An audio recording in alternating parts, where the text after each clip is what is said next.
tangan kita, banyak yang salah. Ada yang di sini benar nggak?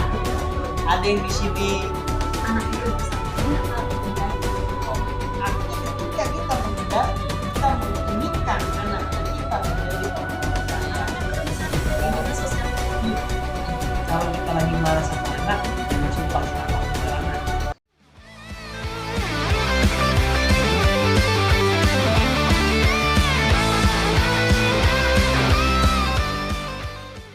Ya, pondok dan pesantren gitu. Ah. Apakah nanti sebagai orang tua kita mereka itu lebih utama, maksudnya mereka yang anaknya di pesantrenin gitu, Oh. lebih utama gitu daripada yang anaknya di pesantrenin. Soalnya kan yang anaknya pesantren mungkin lebih soleha, lebih pintar gitu agamanya. Jadi bagaimana itu? Apa lebih utama anak itu di pesantrenin apa enggak gitu? Oh, baik. Berpendapat memang untuk zaman saat ini tempat yang paling aman itu adalah pondok pesantren. Karena nanti di pondok pesantren itu anak-anak kita terutama ya itu diajarkan akhlak. Ya. Sekarang kan di kita bermasyarakat di akhlak ada udah jauh dari tuntunan agama, betul? Contoh, coba deh perhatikan anak-anak kita saling kepada kita, cium tangan kita, banyak yang salah. Ada yang di sini, bener nggak? Ada yang di sini, yang saya belum lihat cuman ciumnya taruh di pantat, nggak ada. Yang betul tuh tangan orang tua kita ambil taruh di sini, gini kan? Namanya gak cium ya. Nah, kan gitu ya. Tapi kan anak-anak, maaf, ada yang di pipi kan, ada yang di sini kan. Jadi kan sudah, ini termasuk bagian dari akhlak dan adab. Ya. Nah memang kalau kita mampu mendidik anak kita, ya bagusnya kita yang mendidik langsung. Cuman kan kita punya keterbatasan, betul.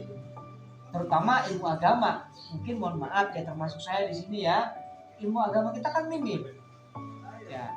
Adapun saat ini yang beredar di masyarakat yang belum lama, mohon maaf, kejadian di pesantren Gontor ya, itu kan oknum. Tidak semua pondok pesantren seperti itu. Ya, bahkan kalau kita boleh ambil contoh, banyak pejabat-pejabat negara kita itu yang lulusan pondok pesantren.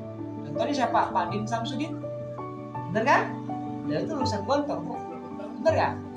Pak Mahfud MD juga lulusan pesantren kan? Tapi Ustaz banyak ya yang anaknya pesantren dari SD misalnya. Anaknya pesantren karena merasa dia nggak mampu gitu. Di dalam agama. Tapi yang saya lihat gitu ya, yang saya lihat dia itu sebenarnya mampu gitu. Nah, dia pesantrenin anaknya, terus dianya sendiri di rumah itu apa tuh kurang belajar agama gitu. Padahal kan ada waktu gitu. Nah malah jadi sibuk keluar gitu. Kayak zaman sekarang lah sosialita ya, gitu. Sosialita, ya. Anaknya pada pesantren, ibunya sosialita itu gimana? Itu ibu zaman now ya. Tapi kalau ditanya anak saya pesantren semua keren banget gitu kan. Tapi ibunya juga keren juga gitu sosialitanya. Sosialisatanya. Nah itu gimana dong? Ibu itu kan tadi saya bilang toladan ya. Mohon maaf. Yang terbaik adalah kita bukan hanya memerintahkan anak kita untuk belajar agama, tapi anak kita di pondok pesantren kita juga sama, kita harus belajar, ya. Bahkan yang bagus tuh selalu kita doain. Ada satu contoh yang luar biasa. Ibu tentunya kenalkan dengan Ustaz Adi Hidayat, karena kan beliau subhanallah ya, kalau bicara Quran hadis, ya boleh dibilang pakarnya ya.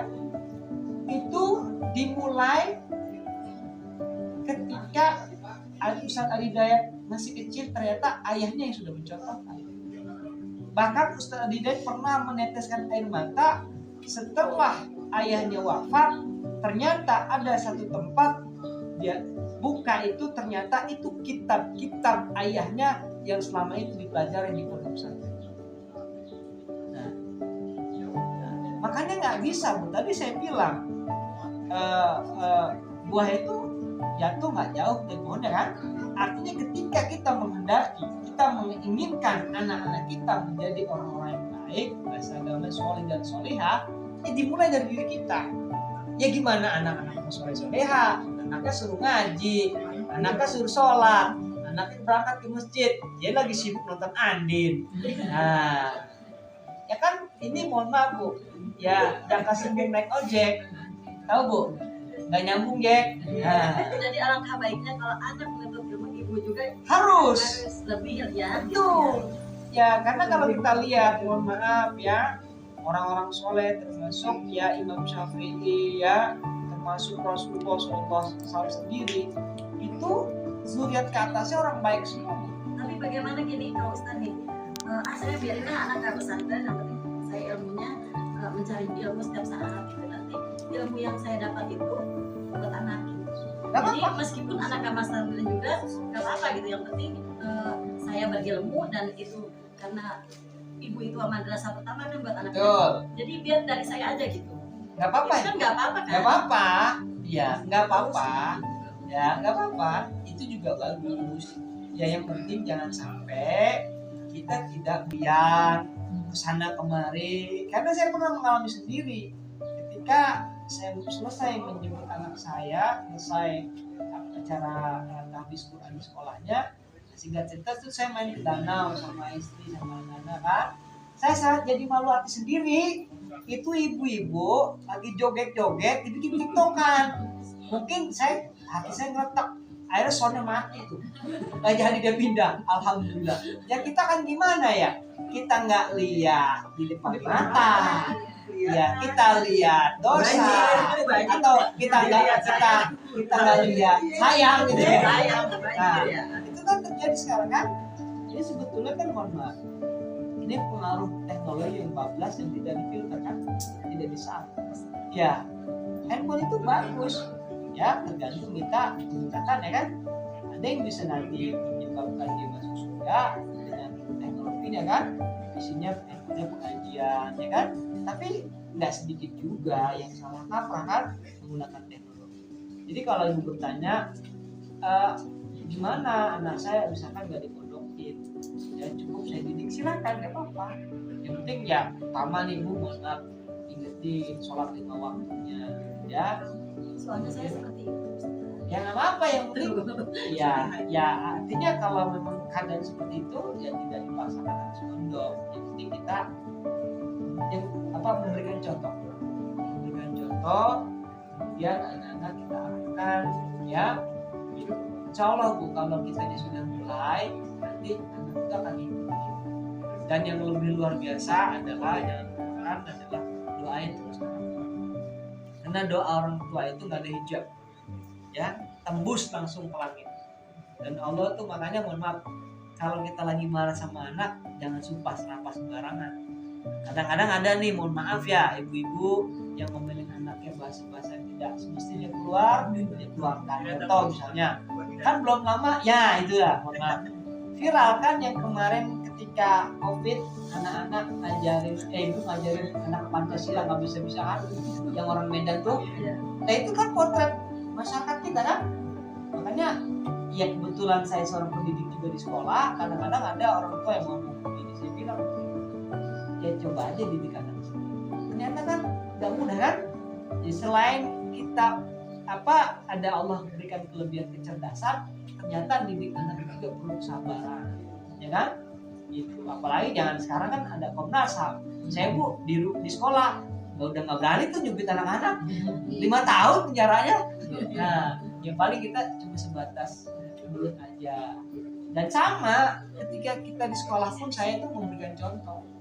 Ya, kayak saya pengen banget rambut gondrong. Saya pernah ditegur murid, apa rambutnya gondrong? Ya kan kita jadi malu hati sendiri kan? Ya kita dari penampilan, dari tutur kata, ya terutama ibadah. Sama di sekolah juga kan, orang kedua buat anak-anak kita itu kan guru ya di sekolah ya. Nah itu, jadi nggak jadi masalah kalau memang ibu di rumah seperti itu. Yang penting ibu terus belajar. Dosa? Nggak ada ya? Tuh. Baik, kita istighfar ya. Ibu-ibu hafal Sayyidul Istighfar? Insyaallah. Baik, kita baca istighfar ya tadi, kemudian kita baca Sayyidul Istighfar sekali baru Astagfirullah. Astaghfirullahaladzim. Astaghfirullahaladzim. Allahumma anta rabbi la ilaha illa anta khalaqtani wa ana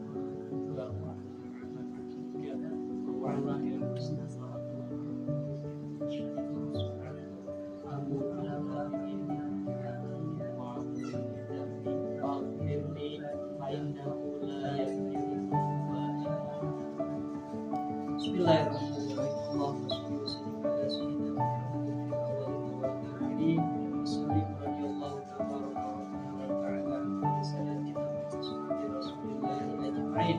Bismillahirrahmanirrahim. Alhamdulillahi rabbil alamin. Hamdan syakirin, hamdan na'imin, hamdan yuwafi ni'amahu wa yukafi mazidah. Ya Rabbana lakal hamdu kama yanbaghi li jalali wajhika wa 'azimi sultanik. Allahumma salli wa sallim ala sayyidina Muhammad wa ala ali sayyidina Muhammad. Allahumma ighfir lana dhunubana wa liwalidina warhamhum kama rabbawna shighara. Wa li jami'il muslimin wal muslimat wal mu'minin wal mu'minat al ahya'i minhum wal amwat bi rahmatika ya arhamar rahimin. Rabbana zalamna anfusana wa in lam taghfir lana wa tarhamna lanakunanna minal khasirin. Rabbana hab lana min azwajina wa dhurriyyatina qurrata a'yun waj'alna lil muttaqina imama. Rabbi ij'alna muqimas salah wa min dhurriyyatina rabbana wa taqabbal du'a. Rabbana hab lana minas salihin. Rabbana hab lana minas salihin. Rabbana hab lana minas salihin. Allahumma inna nas'aluka ilman nafi'a wa rizqan thayyiba wa 'amalan mutaqabbala. Rabbana zidna ilman nafi'a warzuqna fahma wa 'amalan mutaqabbala. Rabbana atina fid dunya hasanah wa fil akhirati hasanah wa qina 'adzabannar. Sallallahu ala sayyidina Muhammadin wa alihi washabbihi wasallam. Subhana rabbika rabbil izzati amma yasifun. Wassalamun ala mursalin walhamdulillahi rabbil alamin. Sebelum saya tutup dengan salam, izinkan saya berpantun buat ibu-ibu. Kalau ada jarum yang patah, jangan simpan di dalam peti. Kalau ada kata-kata yang salah, tolong saya jangan dilaporkan ke polisi. Kirian, terima kasih, cukup sekian dan terima kasih. Assalamualaikum warahmatullahi wabarakatuh.